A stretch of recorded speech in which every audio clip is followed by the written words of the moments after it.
तद विदादात्मनो मायाम यथा भासो यथा तमः। जैसे एक चंद्रमा है, एक सूर्य है, लेकिन 1000 घड़े में पानी डाल दो तो 1000 चंद्रमा सूर्य दिखाई देते हैं, प्रतीत होते हैं, जबकि है नहीं, है तो एक ही है लेकिन प्रतीत होता है। वैसे ही ये संसार हमें अपना प्रतीत होता है लेकिन अपना नहीं है। हमारा केवल एक ही है, वह परमात्मा है। इसलिए हमें इस संसार रूपी अंधकार में बझना नहीं चाहिए। श्रीमद् भागवत के चतुश्लोकी भागवत का वर्णन किया गया है। इसी 4 श्लोक से 4 वेदों का निर्माण हुआ है। ब्रह्मा जी को भगवान गोविंद ने 4 श्लोक सुनाया जो 4 वेद बन गए। ब्रह्मा जी ने कहा, प्रभु आपने मुझे विधाता बोला, मुझे अहंकार आ जाएगा। बोले नहीं, ऐसा नहीं है। बोले महाराज, किसी को एक कुर्सी पे बिठा दो तो अपने आप को प्रधानमंत्री समझता है। थोड़ा सा माला पहना दो, तिलक उलक लगा दो, कोई पटका डाल दो। प्रभु आप भी विराजें, आसन है, बैठ जाएं, आप भी विराजिए। तो किसी को माला डाल दो, किसी को तिलक लगा दो, किसी को ऊंचे आसन पे बिठा दो, अपने आप को महान समझने लगता है। और महाराज आपने मुझे तो विश्व की जो गद्दी है, विधाता पद भी दिया, तो कहीं मुझे अहंकार न हो जाए।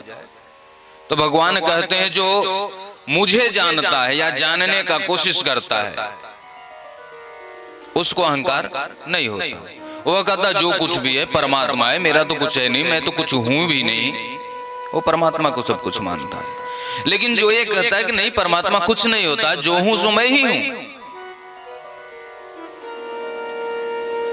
उससे बड़ा मूर्ख कोई नहीं है। वो चाहे साकार ब्रह्म को मानने वाले हो, चाहे निराकार ब्रह्म को मानने वाले हो, चाहे किसी भी धर्म का हो, यदि वो कहता है परमात्मा नहीं, कुछ भी नहीं, मैं हूं सब कुछ, उससे बड़ा कोई मूर्ख नहीं हो सकता। भगवान गोविंद कहते हैं जब वर्तमान काल, भूतकाल, भविष्य काल, आकाश, पृथ्वी, पाताल, सब जगह मैं विद्यमान हूं, तो मुझे मानने में आपको हर्ज क्या है? आप मुझे देख करके चलो,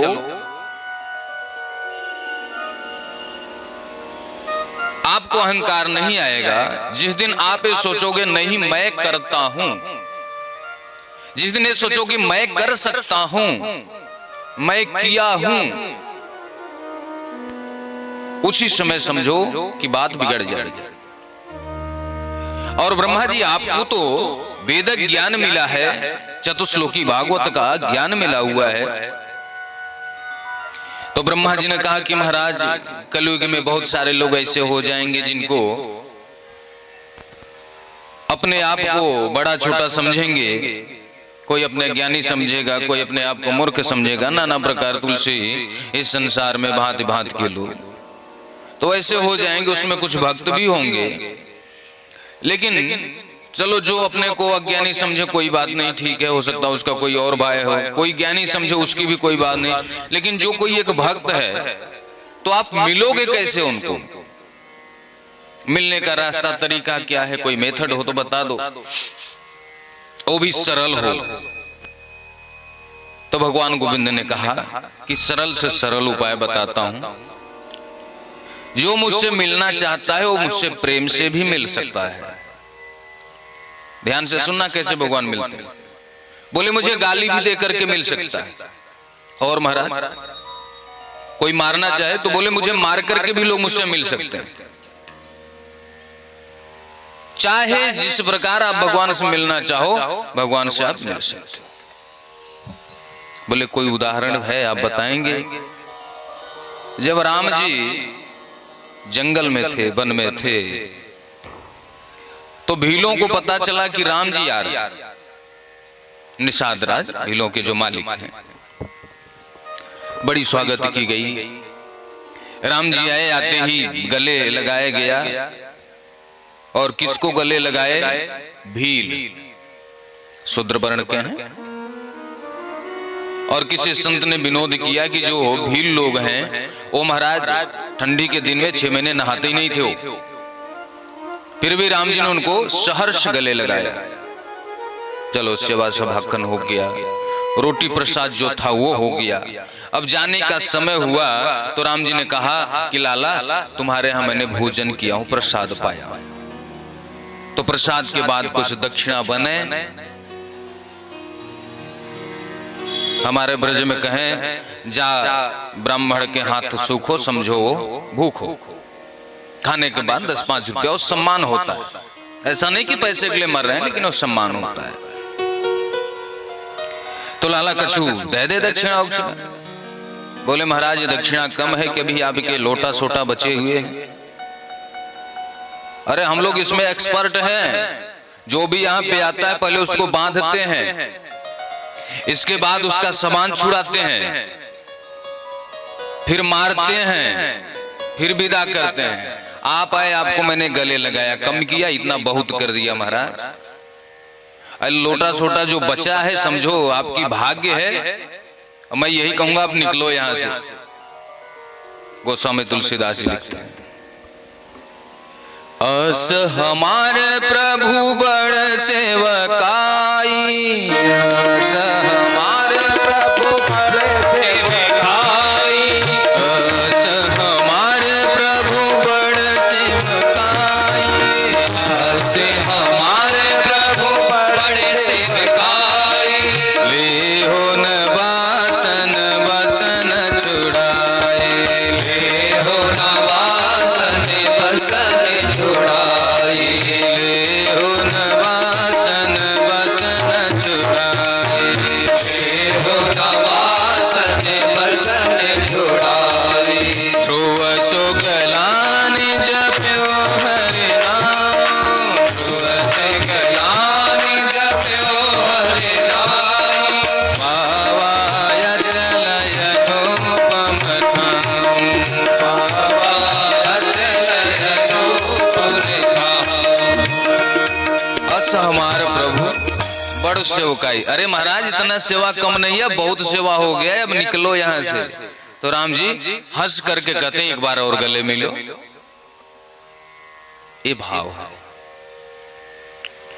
ब्रज की गोपियां, अरे दारी के सारे नंद के छोरा कहाँ को है? हाँ मैया बता कहाँ बात? अरे मेरी जूती ला। वो अपने सर पे रख करके जूती ले जाते। हो गई ना गाली? भाईजू 5 लाठी प्रतिदिन मारते हैं, उनको भी भगवान मिले।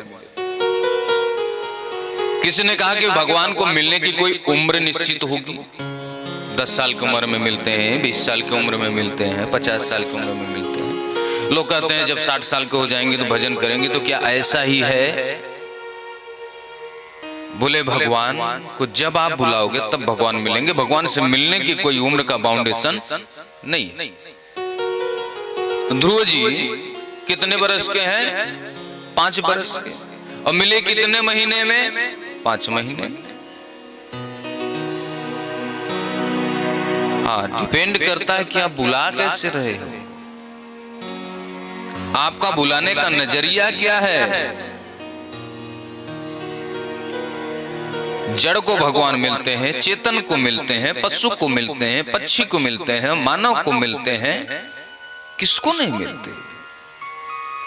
हरि व्यापक सर्वत्र समाना, हरि व्यापक सर्वत्र समाना, हरि व्यापक सर्वत्र समाना, हरि व्यापक सर्वत्र समाना, प्रेम से प्रगट होई मैं जाना, प्रेम से प्रगट होई मैं जाना, प्रेम से प्रगट होई मैं जाना, प्रेम से प्रगट होई मैं जाना।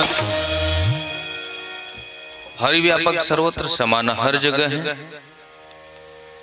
तो बोले उसको मिलते होंगे 56 प्रकार का व्यंजन बना करके लाए। दूध दही मक्खन घी आज मिले। अब किसी के घर गए नमक रोटी दे दिया तो बोले बताओ मेहमानी भी आए तो मिला नमक रोटी, से अच्छा तो अपना ही घर था। और दूसरे घर कोई जाता सोच के जाता हाँ पकवान तो अच्छे मिलेंगे, तो जो पकवान देता होगा उसको भगवान मिलते होंगे। जब कन्हैया शांति दूत बन करके गए हैं तो विदुर जी उसके एक दिन पहले जाकर के महाराज से कहते हैं प्रभु अपने पुत्र को समझा लो, आपका पुत्र बात को समझता नहीं है, ये धर्म के विपरीत कार्य कर रहा है। उसी समय विदुर जी आ गए तो कहते हैं, विदुर जी समझा रहे हैं, उसी समय दुर्योधन आता है और विदुर को डांट करके कहता है अरे दासी पुत्र तुम्हारी इतनी हिम्मत कि मेरे खिलाफ मेरे पिता को भड़का रहा है, दोबारा ऐसी कोशिश मत करना नहीं तो मंत्री पद से हटा दूंगा। विदुर जी ने कहा बेटा आपको दुख देने का मेरा कोई मंतव्य नहीं था, मैं तो बस धर्म की बात कर रहा था, रही बात मंत्री पद का तो अभी दिए देता हूं।